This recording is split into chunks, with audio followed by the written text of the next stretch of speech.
Hi viewers, எல்லோரும் எப்படி இருக்கீங்கன்னா நல்லா இருக்கேன். இது டியூஸ்டே விளாக் தாங்க.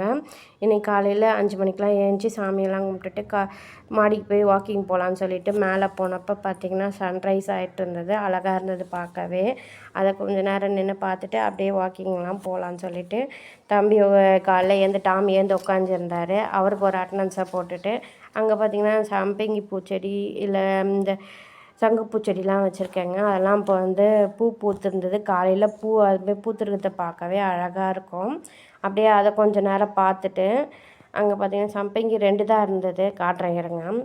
இந்த சங்குப்பூ தான் நிறைய இருக்கும் என் வீட்டில். வேறு எந்த செடி இருக்குதோ இல்லை, சங்குப்பூ கனகாம்பரம் இருக்குங்க. சம்பங்கி பார்த்திங்கன்னா எங்கள் அம்மா எடுத்துகிட்டு வந்திருந்தாங்க. அதாவது தீபாவளி பலகாரம் கொடுக்க வரும்போது எடுத்துகிட்டு வந்திருந்தாங்க நவம்பர் மாதம். அது பாருங்கள் 2 தாங்க பூத்துருந்தது. அதனால் பறிக்கவே மனசு இல்லை. அதனால் நான் பறிக்கவும் இல்லை. அது அழகாக இருக்குதுன்னு சொல்லிட்டு எனக்கு ரொம்ப பிடிக்கும். எங்கள் அம்மா வீட்லேயே வச்சு எடுத்துகிட்டு வந்து கொடுத்தாங்க தொட்டியோடு. அதை அப்படியே அந்த பக்கம் அது முடிஞ்சா பக்கத்தில் பார்த்திங்கன்னா கனகாம்பரம் செடி கூட வச்சுருப்பேன் பாருங்கள். சின்ன தொட்டியில் 1 தாங்க வச்சேன். அது விதை வெடித்து பார்த்திங்கன்னா அங்கங்கே செடி அதுவாக தான் வர ஆரம்பிச்சிது. 1 வச்சிங்கனாலே அழகாக பூத்துருக்கும். இப்போ ஃபஸ்ட்டு ஒன்றே இருந்ததுன்னா 2 பூ தான் பூக்கும். இப்போ பார்த்திங்கன்னா இங்கே ஒரு செடி இருக்குது, அதோ ஒரு செடி இருக்குது பாருங்கள். இன்னொரு இடத்துல காட்டுறேன். ஒரு 4 நாள் சேர்த்தனா ஒரு முழம் கரெக்டாக வருதுங்க. பூ எனக்கு வீட்டில் பூத்த பூனா ரொம்ப பிடிக்கும். அதனால் அழகாக ஒரு வாரத்துக்கு சேர்த்து வச்சு கட்டி வைப்பேன் நான். இங்கே பூக்களை இன்றைக்கி இங்கே ஒரு சங்குப்பூ இருக்கும் பாருங்கள். அழகாக அந்த ப்ளூ கலர் எவ்வளோ அழகாக தெரியுங்களா. செம்பருத்தி செடி தாங்க வச்சுருக்கேன். இந்த பக்கம் பார்த்திங்கன்னா கொஞ்சம் கனகாம்பரம் பூத்துருக்கும். இதை தான் சேர்த்து வச்சு ஒரு வாரம் சேர்த்தனா ஒரு முழம் வருங்க. காலைல சாமி கும்பிட்டுருந்தேன்னு சொன்னேன்ல. காலைல முருகருக்கு வெத்தலை தீபம் தாங்க போட்டிருந்தேன். எங்கள் சாமி ரூமில் முருகர் படம் தான் அதிகமாகவே இருக்கும். இங்கே பார்த்திங்கன்னா 6 படை வீடு இருக்கும். கீழே முருகர் சிலை வச்சுருப்பேன். அங்கே ஒரு முருகர் படம் இருக்கும்.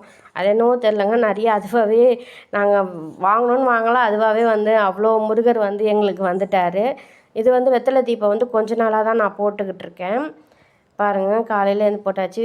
இன்றைக்கி பிரசாதம் பெருசாக எதுவும் இல்லைங்க. வெத்தலைப்பாக்கு பழம் தாங்க வச்சு சாமி கும்பிட்டாச்சு. ஆப்பிள் இருந்தது வீட்டில். அம்மா வந்திருந்தப்போ வாங்கிட்டு வந்தாங்க. அந்த ஆப்பிளை தான் வச்சு சாமி கும்பிட்டேன். அப்படியே கிச்சன் உள்ள போய் தம்பிக்கு டீ போடலான்னு சொல்லிவிட்டு கிச்சன் உள்ள போயாச்சு. காலையில் டீ காஃபிலாம் நானும் சரி என் ஹஸ்பண்டும் என் பையனும் சரி எதுவுமே குடிக்க மாட்டோம். ஈவினிங் தான் டீ காஃபி எடுத்துப்போம். சரி இப்படியே இருந்தால் என்ன ஆகுதுன்னு சொல்லிட்டு நேற்று க்ரீன் டீ வாங்கிட்டு வந்தாங்க ஹஸ்பண்டு. காலையில் போட்டு குடிங்க, உடம்புக்கும் நல்லது. சரி நம்மளும் வெயிட் லாஸ் பண்ண மாதிரி அப்படி இருக்குமேன்னு சொல்லிட்டு வாங்கிட்டு வந்திருந்தாங்க. தம்பி தாங்க சரி நான் ஆர்வமாக தம்பி நான் போடுறேன் மம்மி அப்படின்னாரு. சரி போடுப்பா நீயே அப்படின்னு சொல்லிட்டு அவர் வந்தார். அவர்கிட்ட பாக்கெட்டை கொடுத்து பிரித்து போடுப்பான்னு சொன்னேன்.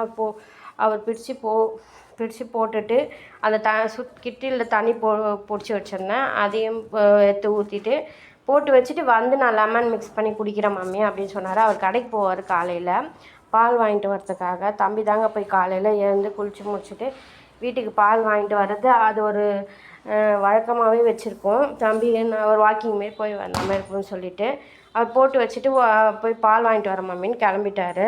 இது பார்த்திங்கன்னா லஞ்ச் எதுவுமே தம்பிக்கு இன்றைக்கி கிடையாது. ஸ்கூல்லேயே கொடுக்குறேன்னு சொல்லிட்டாங்க. இன்றைக்கி தம்பிக்கு ஸ்போர்ட்ஸ் டே தான்ல. அதனால் நான் எதுவுமே லஞ்சு காலைல ப்ரிப்பேர் பண்ணல. மத்தியானம் தான் பண்ணேன். அதனால் கொஞ்சம் இப்போ காட்ட முடியல.